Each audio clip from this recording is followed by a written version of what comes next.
Muy buenos días. Les habla la hermana Luz Marisol Silva desde Argentina. Colofones en el libro de Mormón. En nuestro análisis de hoy veremos un tema interesante que se suma a las tantas evidencias o coincidencias del libro que conocemos y algunos tanto critican como el libro de Mormón. Los colofones son una antigua frase clave que se utilizaba para identificar el propósito de la escritura o una especie de firma. Se usaban ampliamente en documentos egipcios.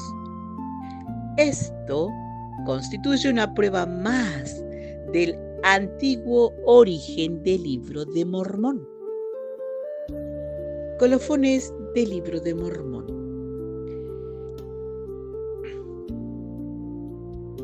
Desde la publicación del libro de Mormón en 1830, algunos lectores se han sentido impresionados por sus peculiares modos de expresión.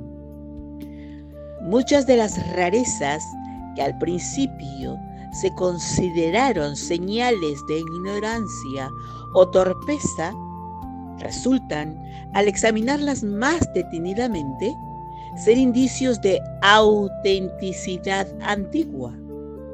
Los colofones del libro de Mormón lo ilustran.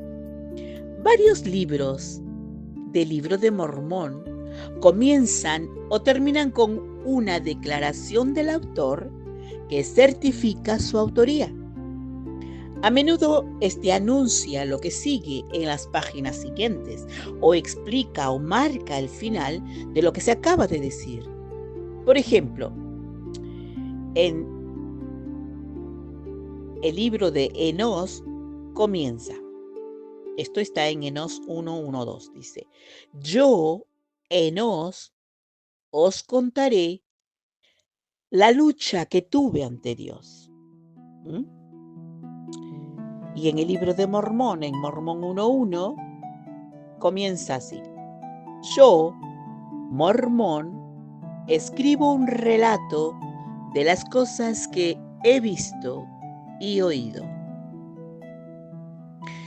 De igual manera, el libro de Jacob termina: Yo, Jacob, pongo fin a mis escritos.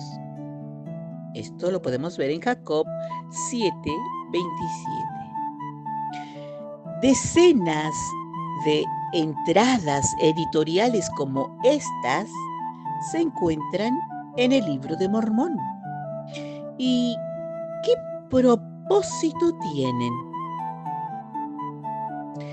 Declaraciones como estas se conocen en documentos antiguos como colofones. Y como señaló Hugh Nibley hace varios años, aparecen en varios documentos egipcios.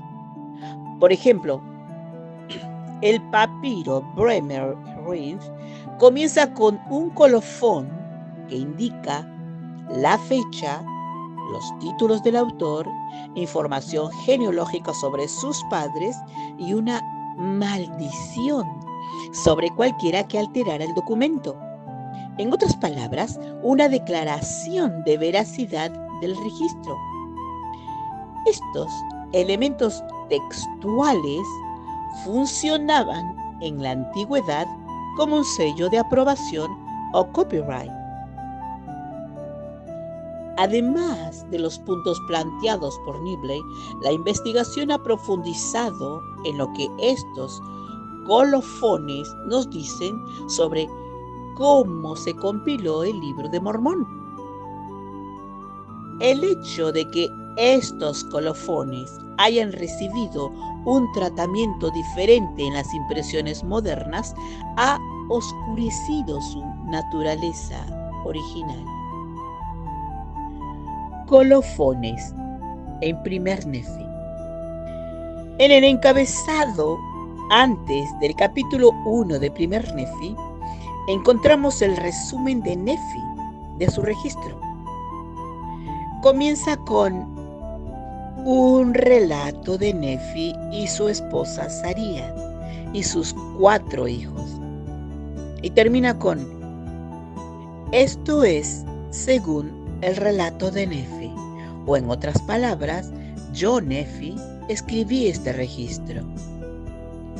A veces, estas señales aparecen antes de una sección para indicarnos lo que sigue. Otras veces aparecen al final para explicar, resumir o marcar el final de lo dicho. A falta de una palabra mejor, los llamo colofones, aunque técnicamente son notas o directrices después de un texto.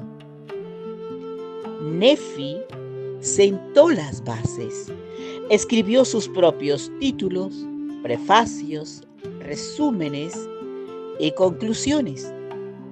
Todo Primer Nefi, capítulo 9, consiste en la declaración de Nefi sobre lo que había estado registrando en los 8 capítulos anteriores y lo que aún tenía la intención de escribir.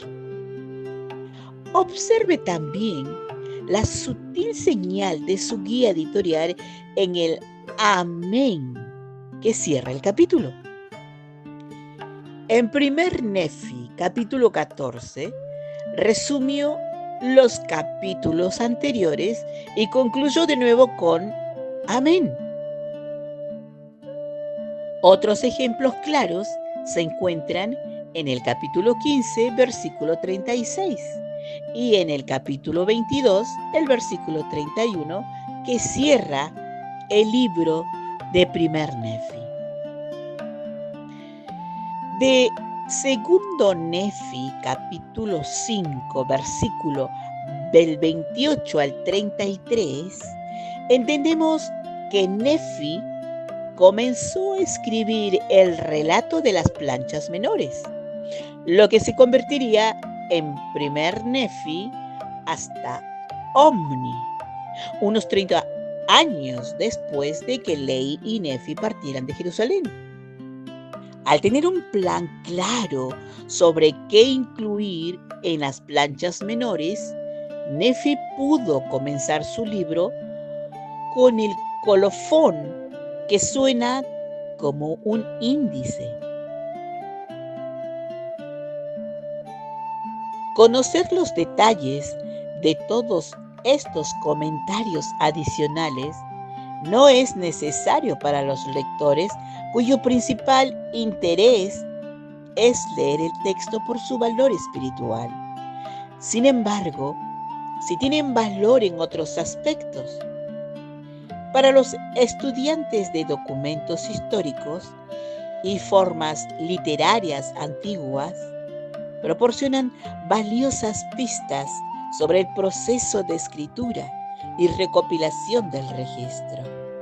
Además, la gran cantidad de estas declaraciones tan intrincadas entre sí y en la estructura general del libro nos enseña algo más. Dejan claro que provienen de escritores antiguos y no de José Smith. Considerando la forma en que José dictó el libro a los escribas, casi siempre es cuestión de semanas sin revisar lo que había dictado. Debemos comprender que no pudo haber elaborado él mismo este complejo conjunto de prefacios y resúmenes. Es improbable que se tomara la molestia de insertar algo similar. No son necesarios para el avance de la historia. También es muy improbable que mientras dictaba tuviera presente lo que había prometido en los prefacios y luego acordara de cerrar tantas secciones con resúmenes. Mucho más creíble son las afirmaciones del propio Libro de Mormón de que el registro fue realizado por escritores antiguos que trabajaron con materiales antiguos durante largos periodos de tiempo. Colofones en las palabras de Mormón. Las palabras de Mormón, aunque solo abarcan unas 2 páginas, constituyen un libro independiente. Se trata principalmente, al menos en los versículos del 1 al 9, de un extenso comentario editorial sobre cómo Mormón gestionó los registros. Los 9 versículos restantes simplemente proporcionan un puente de palabras necesario para llevar la historia hasta la época del rey Benjamín. Por el relato de Mormón en ese libro, sabemos que lo hizo tras resumir la historia de las planchas mayores hasta el reinado del rey Benjamín. El libro en sí, en su totalidad, actúa como colofón.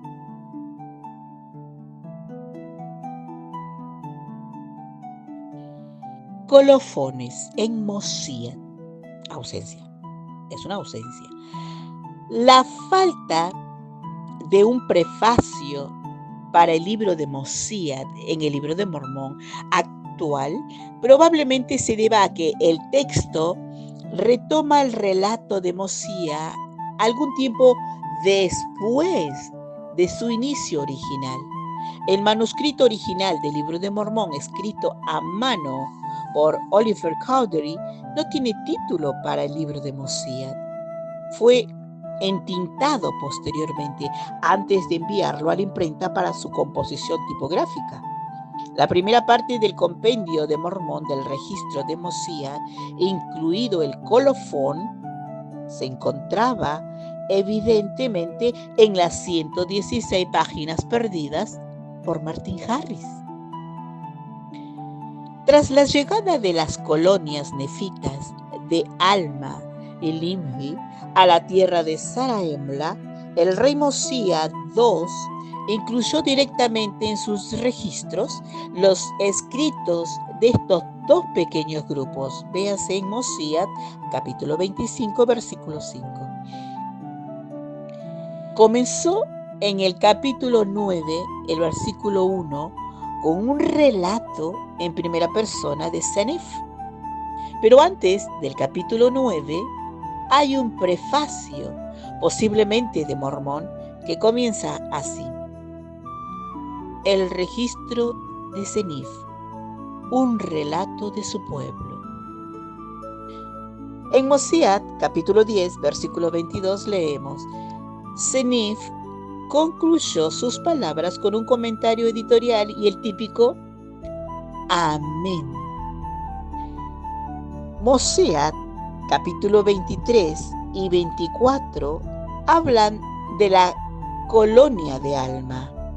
Mormón los presentó con este prefacio: un relato de Alma y el pueblo del Señor, quienes fueron expulsados al desierto por el pueblo del rey Noé.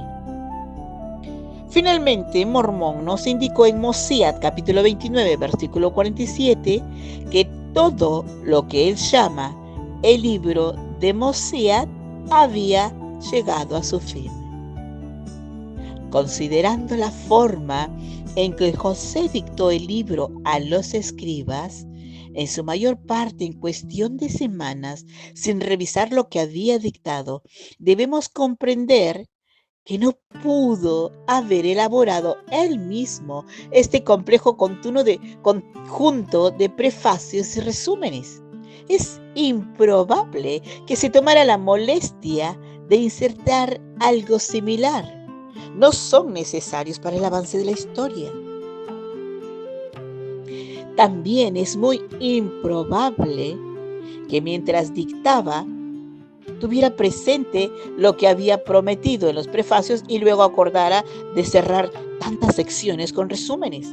Mucho más creíbles son las afirmaciones del propio Libro de Mormón de que el registro fue realizado por escritores antiguos que trabajaron con materiales escritos durante largos periodos de tiempo. Colofones en Alma. El libro de Alma comienza con un prefacio y termina con una declaración resumida en el último versículo. Entre medio hay varias subdivisiones marcadas por declaraciones editoriales. Mormón dividió su compendio del libro de Alma en 1.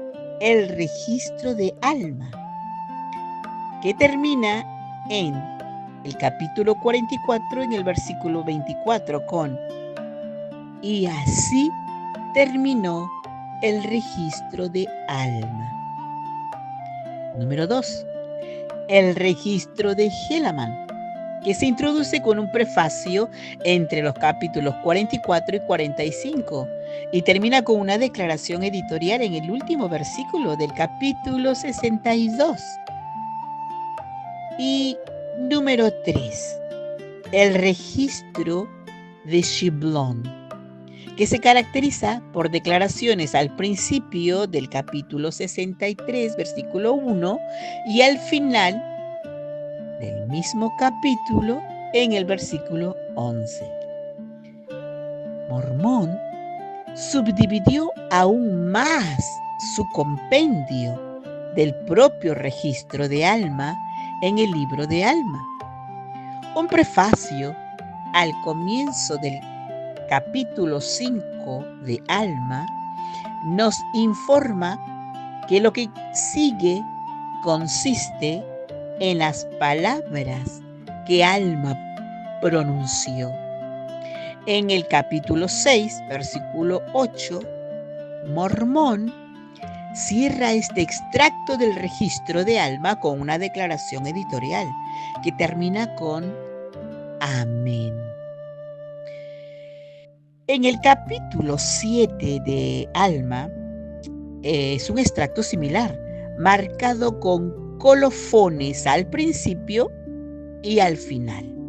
Nótese que las ediciones Sud actuales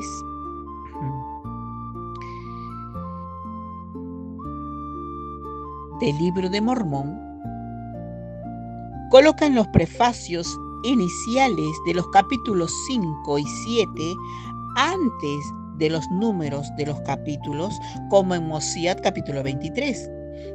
Nótese también que aunque el tipo es el mismo, las palabras editoriales de Mormón son distintas a las de los resúmenes de los capítulos que Orson Pratt añadió por primera vez en 1879.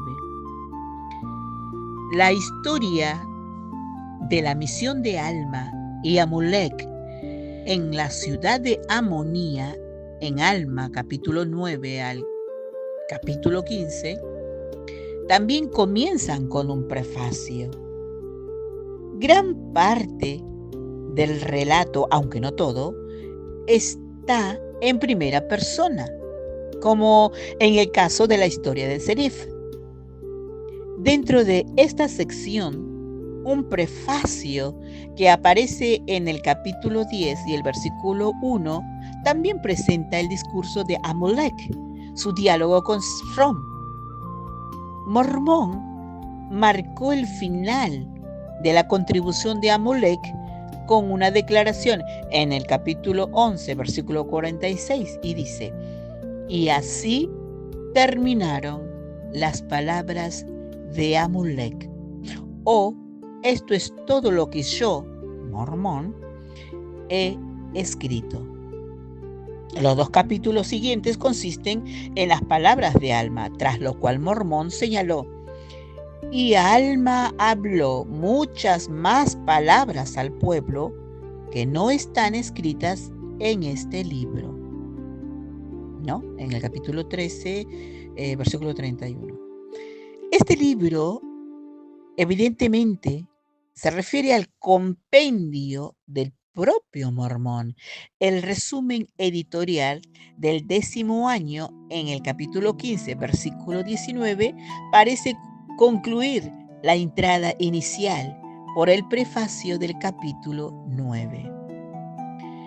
Un prefacio antes del comienzo del capítulo 17 de Alma presenta el registro misional de los hijos de Mosía. Me parece que esta parte se extiende solo hasta el capítulo 20, aunque los editores de la edición Sud de 1920 supusieron que el registro mencionado en el prefacio llegaba hasta el final del capítulo 28. Observe otro prefacio antes del capítulo 21, que habla de la predicación de Aarón, Muloki y sus hermanos a los lamanitas. El capítulo 26 comienza con otro prefacio, este último contenido en el primer versículo. Observe también las palabras editoriales en Alma 28, versículo del 8 al 9, que mencionan 2 relatos de los 11 capítulos anteriores. Finalmente, Mormón incluyó fragmentos de las enseñanzas de Alma a sus hijos. Cada uno de los 3 segmentos tiene su propio prefacio. Por ejemplo, véanse el texto inmediatamente anterior a los capítulos 36 y 38 y 39. Los 2 primeros terminan con las palabras «Adiós, hijo mío», mientras que el último, que cierra el conjunto, termina con la palabra «Amén». La cantidad de colofones demuestra que el libro de Alma exigió un gran criterio editorial por parte de Mormón. Nos brindó lo que consideraba joyas y puntos destacados, cuando podría haber incluido mucho más del material que les llegó de la época de Alma. Considerando la forma en que José dictó el libro a los escribas, en su mayor parte en cuestión de semanas, sin revisar lo que había dictado, debemos comprender que no pudo haber elaborado él mismo este complejo conjunto de prefacios y resúmenes. Es improbable que se tomara la molestia de insertar algo similar. No son necesarios para el avance de la historia. También es muy improbable que, mientras dictaba, tuviera presente lo que había prometido en los prefacios y luego acordara de cerrar tantas secciones con resúmenes. Mucho más creíbles son las afirmaciones del propio libro de Mormón de que el registro fue realizado por escritores antiguos que trabajaron con materiales escritos durante largos periodos de tiempo. También encontramos colofones en Tercer Nefi. Un prefacio al comienzo del libro de Nefi, es decir, Tercer Nefi, ofrece un breve bosquejo genealógico que se remonta a Leí e incluye información que no se menciona en ningún otro lugar. Mormón también insertó algunos comentarios editoriales en Tercer Nefi, capítulo 6, versículos del 8 al 26, aparentemente motivados por su incapacidad para incluir gran parte de lo ocurrido en los últimos 25 años. Comentó sobre la naturaleza de sus registros y se identificó. El encastre termina con el característico Amén. Los capítulos del 8 al 11, que detallan los días de oscuridad, también están precedidos por colofones. Mormón comenzó en el capítulo 8, versículo 1 al 2, comentando sobre la datación calendárica y el autor del material que estaba compendiando.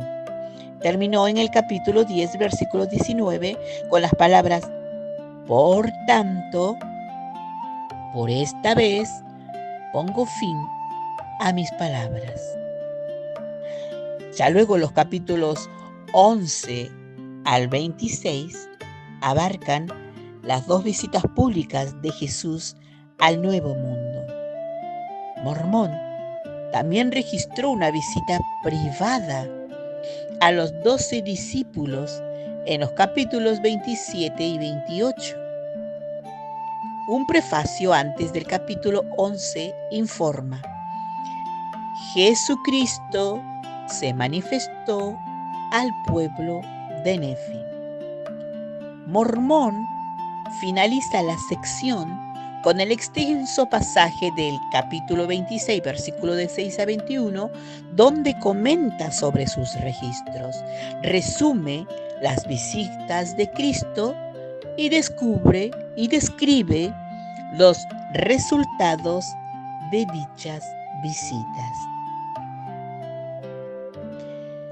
Considerando la forma en que José dictó el libro a los escribas, en su mayor parte en cuestión de semanas, sin revisar lo que había dictado, debemos comprender que no pudo haber elaborado él mismo este complejo conjunto de prefacios y resúmenes. Es improbable que se tomara la molestia de insertar algo similar, porque no son necesarios para el avance de la historia. También es muy improbable que mientras dictara tuviera presente lo que había prometido a los prefacios y luego acordara de cerrar tantas secciones con resúmenes. Mucho más creíbles son las afirmaciones del propio Libro de Mormón de que el registro fue realizado por escritores antiguos que trabajaron con materiales antiguos durante largos periodos de tiempo. Colofones en Helaman. El libro de Helaman comienza con un extenso prefacio que afirma que es un registro de Helaman II, hijo de Helaman I, y de los hijos de Helaman II. La misma declaración se encuentra en Helaman capítulo 16, versículo 25. En el capítulo 3, versículo 37, Mormón menciona el fallecimiento de Helaman II, a quien su hijo Nefi sucedió como juez. Un prefacio antes del capítulo 7 nos dice que Nefi escribió los capítulos del libro de Helaman después de ese momento. Helaman capítulo 7 al 12 tiene un título formal: La profecía de Nefi, hijo de Helaman, así como un prefacio que menciona la profecía de Samuel, que comienza con el capítulo 13. El prefacio me lleva a pensar que este material era un extracto de un registro separado en posesión de Mormón. Es evidente que varios hombres tuvieron una participación importante en la producción del libro de Helaman. Lo que no está claro es por qué los libros no se dividieron y se etiquetaron de otra manera. Por ejemplo, convirtiendo el libro único que conocemos como Helaman en Helaman II, Nefi, hijo de Helaman, y Leí, hijo de Helaman. Considerando la forma en que José dictó el libro a los escribas, en su mayor parte en cuestiones de semanas, sin revisar lo que había dictado, debemos comprender que no pudo haber elaborado él mismo este complejo conjunto de prefacios y resúmenes. Es improbable que se tomara la molestia de insertar algo similar. no son necesarios para el avance de la historia. También es muy improbable que mientras dictaba tuviera presente lo que había prometido en los prefacios y luego acordara de cerrar tantas secciones con resúmenes. Mucho más creíbles son las afirmaciones del propio Libro de Mormón de que el registro fue realizado por escritores antiguos que trabajaron con materiales escritos durante largos periodos de tiempo. Y también tenemos colofones en Cuarto Nefi. Cuarto Nefi comienza con un extenso título, un relato del pueblo de Nefi según sus anales.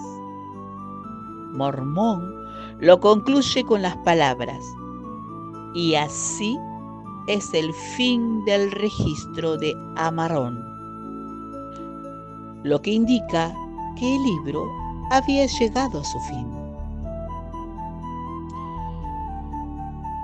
Para terminar, concluir y analizar este tema, vemos que la evidencia de la antigüedad en el análisis detallado de los colofones, esas notas editoriales, prefacios, resúmenes y cierres que salpican el texto, nos llevan a una conclusión inevitable que ya hemos vislumbrado a lo largo de este episodio. Estamos ante una estructura literaria antigua, sofisticada y deliberada. La mera presencia y la intrincada colocación de estas marcas autorales en el Libro de Mormón, tal como lo encontramos en la edición actual, no es un capricho o una casualidad. Es un eco directo de prácticas documentales milenarias, particularmente prominentes en el antiguo cercano Oriente, como se observan en los textos egipcios. Entonces, ¿qué nos enseña esta evidencia? La enseñanza fundamental que emerge de los colofones es un poderoso argumento en favor de la autenticidad antigua del Libro de Mormón. Imposibilidad para José Smith. El punto clave es la inverosimilitud de que José Smith, un joven granjero con limitada educación formal, pudiera haber dictado de forma improvisada en cuestión de semanas y sin revisiones un texto que contuviera un sistema tan complejo y consistente de notas editoriales interconectadas. Es inconcebible que recordara insertar un prefacio específico en Primer Nefi, prometer un contenido, dictar cientos de páginas de textos y luego recordar cerrar esa sección con un resumen y un amén. Todo ello replicado a lo largo de libros como Alma, Gelamán y Tercer Nefi. La mano de los antiguos escribas estaba aquí. Por el contrario, la consistencia, la variación en la longitud desde la extensión de las palabras de Mormón hasta un simple amén, y la manera en que los colofones distinguen las voces de los autores originales, como Nefi, Enos, Jacob, de la labor del compilador, en este caso Mormón, apuntan inequivocadamente a lo que el propio Libro de Mormón declara. Fue el producto de múltiples escribas antiguos que trabajaron, compilaron y editaron registros a lo largo de extensos periodos de tiempo. Los colofones no son adornos, son el esqueleto editorial que prueba que Mormón era un editor metódico, no un improvisador, y que estaba trabajando con material preexistente. Un vínculo con el mundo de ley. El paralelismo entre estos colofones del Libro de Mormón y los encontrados en antiguos documentos egipcios como el papiro Bremer-Rein, con sus fechas, linajes y maldiciones, no es trivial. Esto refuerza el contexto histórico de Lehi y Nefi, quienes partieron de Jerusalén con una familiaridad con el lenguaje y las prácticas egipcias, lo que convierte esta característica en una coincidencia de autenticidad que trasciende la comprensión del siglo XIX. ¿Cómo aprovechar esta evidencia? ¿Cómo? Esta evidencia no tiene solo un valor académico para los estudiantes de formas literarias antiguas. Tiene un profundo valor para nuestra fe y comprensión del Libro de Mormón. 1. Fortalecimiento de la evidencia.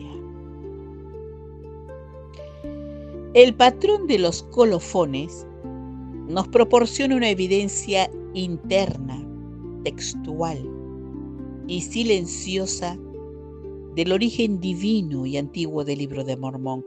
No es una evidencia que dependa de un milagro visible, sino de un análisis sobrio de la estructura del texto. Cada yo, mormón, escribo un relato, o, por ejemplo, y así terminaron las palabras de Amulek, se convierten en una huella dactilar antigua que el dictado del siglo XIX de Joseph Smith simplemente no puede explicar por medios naturales. Es un argumento convincente para aquellos que buscan razones más allá de lo espiritual para testificar de su veracidad. 2. ¿Cómo aprovecharlo? Lector consciente. Al leer el Libro de Mormón, ya no podemos ignorar estas declaraciones. Debemos leerlas como lo que son: los sellos de aprobación y las directrices editoriales de los profetas antiguos. Al notar la manera en que Mormón introduce, resume o concluye secciones, reconocemos su mano como compilador divinamente inspirado. Apreciación de la compilación. Nos ayuda a apreciar el inmenso y complejo trabajo de Mormón y Moroni. El Libro de Mormón no es una simple narración, es una antología cuidadosamente editada con una intención clara: preservar las joyas espirituales para nuestros días.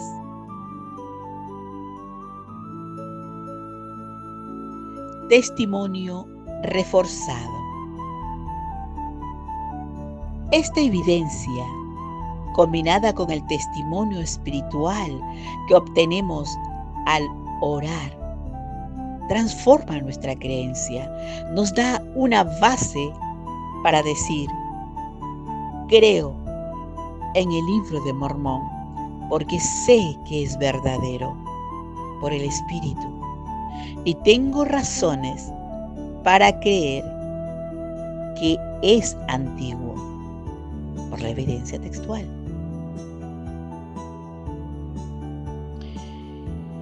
Reflexión final. Amigos,